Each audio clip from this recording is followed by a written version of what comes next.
Alors je vais d'abord essayer de développer une petite réflexion sur la longue durée sur cette question, et puis notre juriste reprendra l'affaire en matière de droit.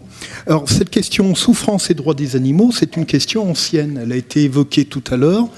En fait, cette équation est mise en place dès le XVIIe siècle. Thierry Gontier l'a souligné, surtout au XVIIIe siècle. Il suffit de penser à Bentham, les animaux ont des droits parce qu'ils souffrent. Et en même temps, on a l'impression, ça a été dit juste avant moi, on a l'impression que la question de la souffrance est découverte maintenant ou passe au premier plan maintenant. Et là, il y a une espèce de contradiction. Et c'est sur cette contradiction que je voudrais dire quelques mots. En réalité, on est effectivement entre deux eaux. Cette question de la souffrance, elle est ancienne. On la voit apparaître donc XVIIe, XVIIIe siècle. Et en même temps, elle est devenue primordiale de nos jours. Alors pourquoi cette contradiction ? Tout simplement parce que la question de la souffrance n'était pas une question pertinente jusqu'à peu, dans le sens où on avait beaucoup de mal à l'exprimer d'une manière recevable dans le débat public. Si on regarde par exemple les premiers débats au XIXe siècle, il y a eu deux grands moments de débat. C'est sous la Révolution et l'Empire, où il y a eu des débats, par exemple, à l'école vétérinaire de Lyon, ou des débats à l'Institut, c'est la première, sur les droits donnés aux animaux, sur la question des animaux. Et puis il y a eu une deuxième étape, c'est la loi Grammont de 1850. Et on connaît bien cette loi Grammont, puisqu'on peut accéder au débat parlementaire et voir ce qui s'est passé exactement. On se rend compte de quoi ? On se rend compte qu'en fait, les contemporains, ou du moins pour ceux qui étaient sensibles déjà à la protection animale, la question de la souffrance, elle est bel et bien là. Ils en parlent beaucoup. Ils développent plein d'exemples de souffrance animale, de violence, que ce soit le cheval battu dans les rues, le chien, etc., etc. Donc ils développent tous les cas concrets. Mais en même temps, cette présentation-là n'a aucun écho. On le voit très bien lorsque le général Grammont présente son projet de loi en 1850. Son projet de loi, contrairement à ce qu'on peut penser maintenant, il était centré sur la souffrance animale. Et lorsqu'on lit les débats parlementaires, dès qu'il se met à parler de souffrance animale, il reçoit de véritables risées des parlementaires. Ça ne passe pas. On se moque de lui. On a les transcriptions du débat à l'Assemblée nationale, donc, et notamment, on transcrit toujours les réactions de l'Assemblée. Et donc, il y a protestation, quolibet, huée, etc., etc. Et pourquoi ? Parce qu'en fait, le général Grammont ne sait parler de la souffrance que par l'anecdote.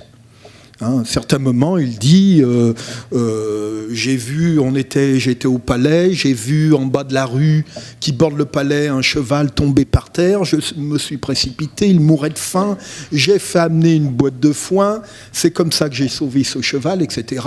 Il croit sensibiliser l'Assemblée. L'Assemblée, au contraire, est totalement pliée en quatre. Les députés en rigolent et ça ne passe absolument pas. À tel point que son projet de loi est très mal reçu dans une première lecture. Il passe en seconde lecture, et là, changement complet de discours du général Grammont.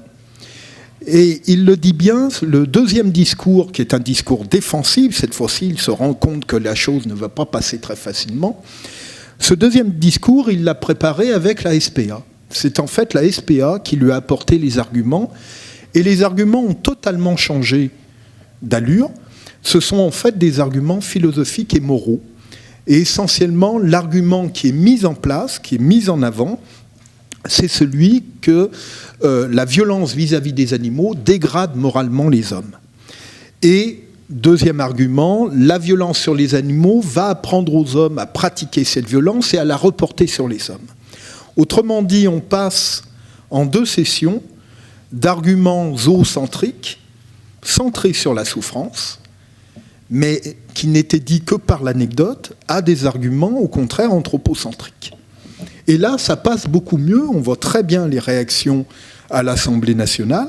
Là, la discussion peut s'engager.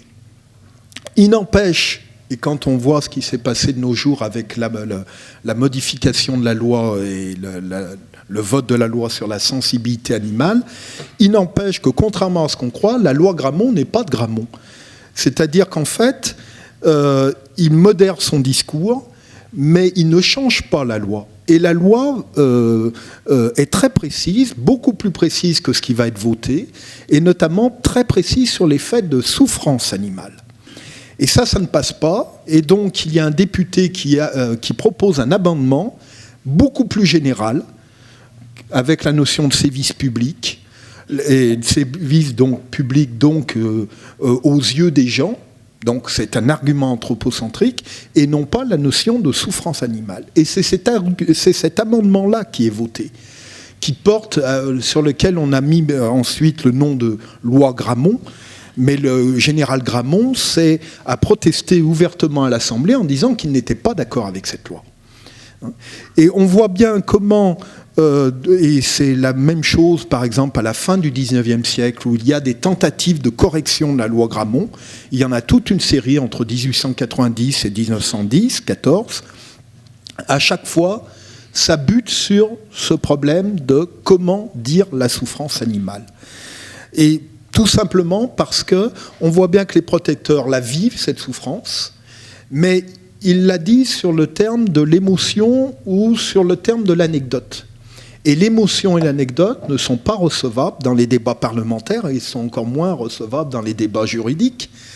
Et résultat, ça n'arrive pas à passer. Alors la notion d'animal sensible, par exemple, on la voit apparaître dès les années 1910. Il y a des tentatives de correction de la loi Grammont où on veut la corriger en mettant le terme d'animal sensible. C'est le blocage total. Ça passe en première lecture et puis ça ne passe plus. Ou alors il y a des commissions qui sont mises en place et les commissions petit à petit s'enterrent et ça ne va pas plus loin. Et finalement, tout ça, ça dure jusqu'aux années 80-90.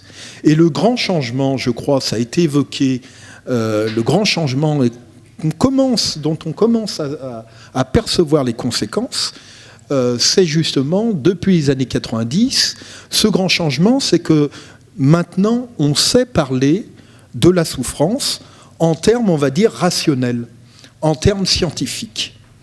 Et ça, c'est le grand changement dans le débat sur les droits des animaux. Pourquoi ? Parce que depuis les années 90, on sait mesurer, le terme est très important, on sait mesurer, par exemple, le degré de souffrance des animaux. En mesurant, par exemple, les taux de substances dans l'organisme. Un animal qui souffre est en état de stress, il va sécréter tout un certain nombre de substances. Il suffit de mesurer les taux de substances pour faire une échelle, finalement, de souffrance. Et là, on change de langage.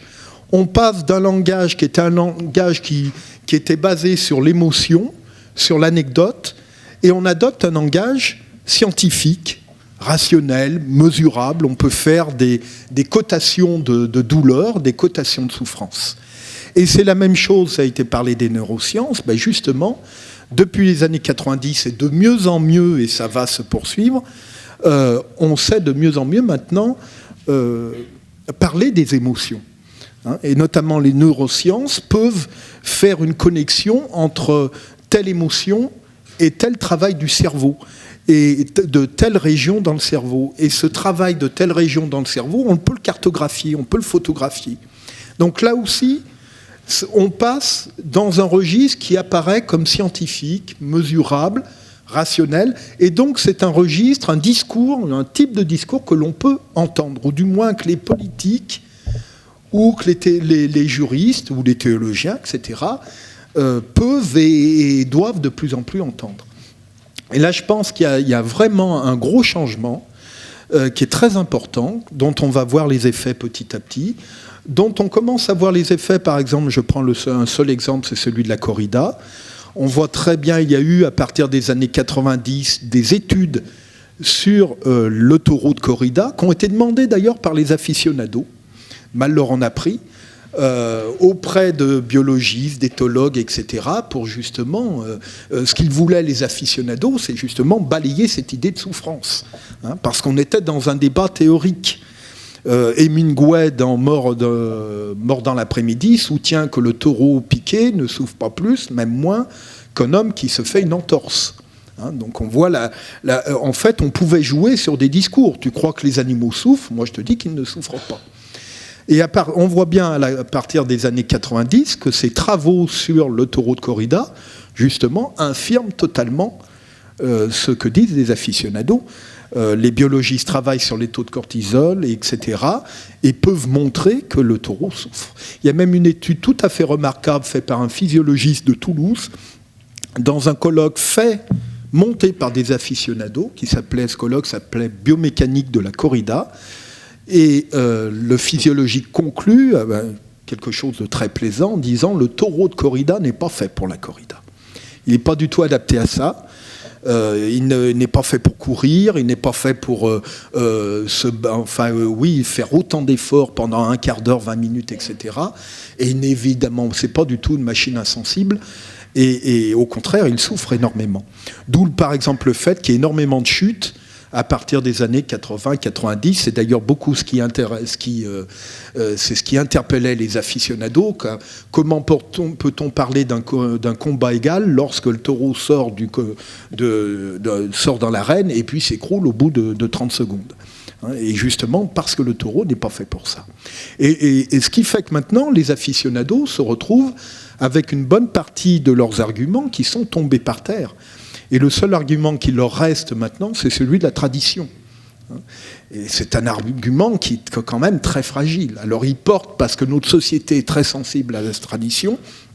Les traditions maintenant se justifient par elles-mêmes, mais ce n'est pas forcément quelque chose qui va porter très longtemps.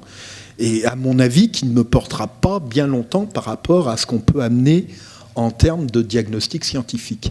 Et donc tout ça, ce changement, je pense qu'il va obligatoirement interpeller les politiques, qui ne pourront pas éternellement faire la sourde oreille là-dessus, et interpeller évidemment les juristes. Et donc là, on rejaillit sur les droits des animaux.